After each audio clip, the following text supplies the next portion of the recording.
Jane Doe says despite being on birth control, she got pregnant in 1993. Walker, she says, pressured her to get the abortion.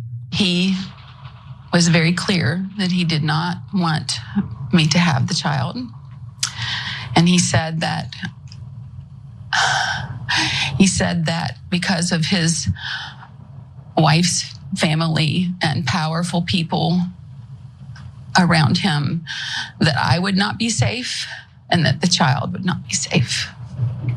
That's very menacing.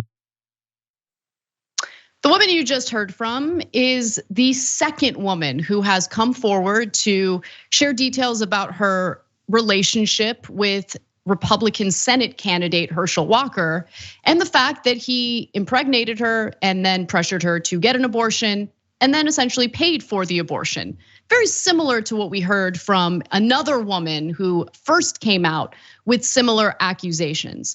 Now, this also happened in 1993, a very active year for Herschel Walker, apparently. And she goes by Jane Doe because she probably wants to protect some bit of her privacy. But she felt that it was important to come forward and do this sit down interview with ABC News. So with that said, why don't we go to the next video where she discloses her 6-year affair with Herschel Walker as he was married. What makes you want to speak about it now?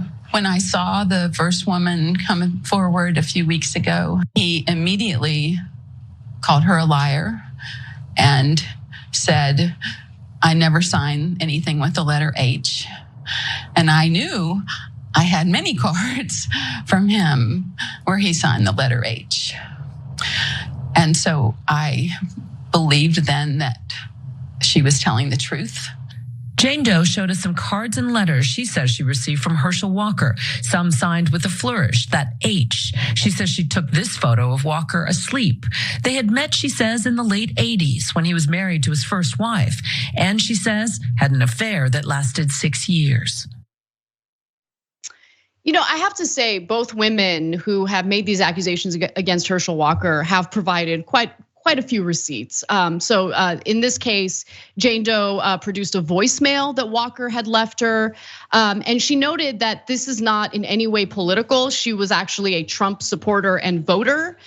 She is registered as an independent. So anyone who claims that this is just a politically motivated attack against Herschel Walker should keep those things in consideration.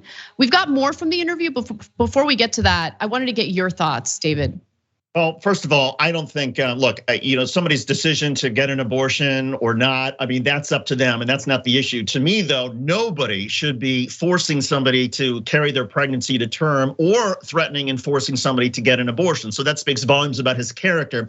The other thing about it is the total is just sort of hypocrisy. And I can't understand. Herschel Walker was willing to say, yes, he put a gun to his ex-wife's head and then he had some mental health issues. I almost wonder politically if this would have been better for him if he had just said, look, I was a different person 20 years ago than I am now, and there are gonna be all sorts of things that may come out and I'll just acknowledge them. Instead, he comes across clearly he is lying. When he lies about these women, I think that is the political vulnerability he faces in all of this.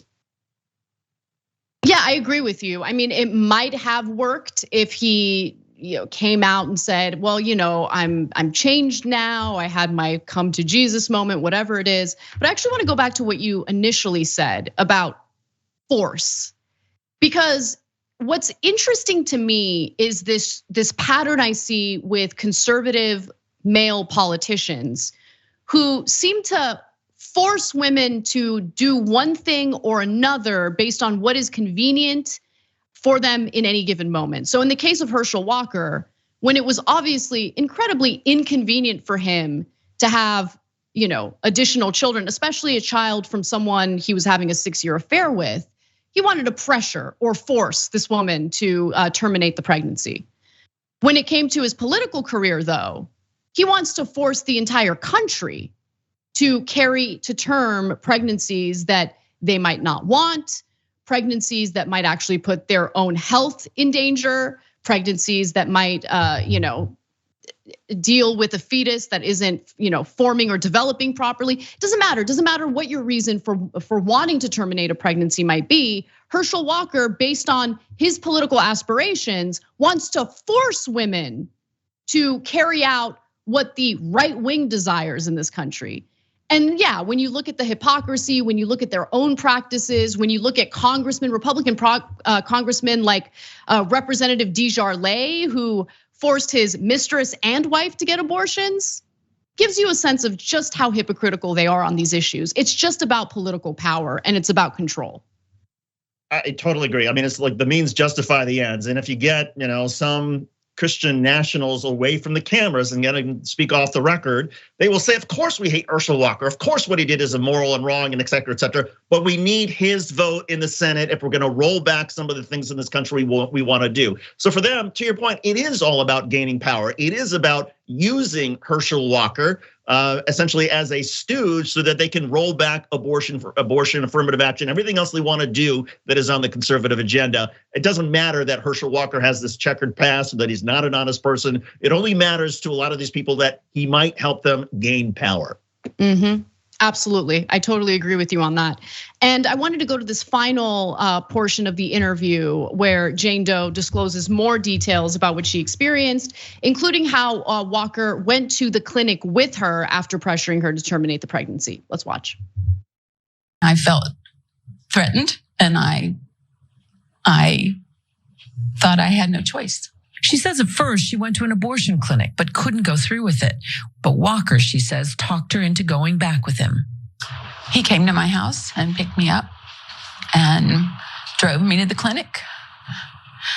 And I went in alone, and he waited in the car while I went in and had the procedure. She says Walker gave her cash to pay for the abortion and has no records or receipts of the payment or the procedure.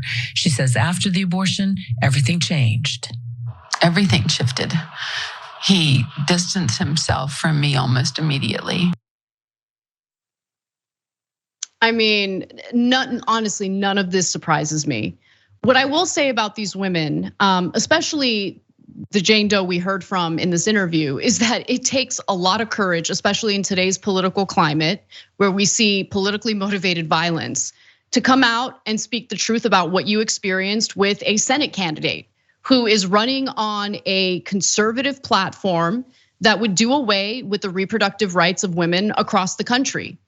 And so I commend them for doing this. I wish that we lived in a different climate. I wish that I felt that they would be safe regardless of what they had to say, but it takes guts. And so I just really do want to commend them for speaking out. Any final words, David? I hope it works and that Herschel Walker is not elected and that this drip of accusations will stop him, because the big picture here is that most Republicans polled now say that a Christian state, the United States being a Christian nation, is more important to them than not. And there you'll hear a lot of evangelical leaders say that their duty is to Christ, not to the country. In other words, they will put their beliefs in the Bible ahead of settled law, like the Constitution. That's where this is all going. If Christian conservatives are able to gain power through people like Herschel Walker, our Constitution is in trouble, our freedoms, our liberties, everything that we believe the Constitution protects us for, all of that is in jeopardy. And that's why a race like Herschel Walker's matters.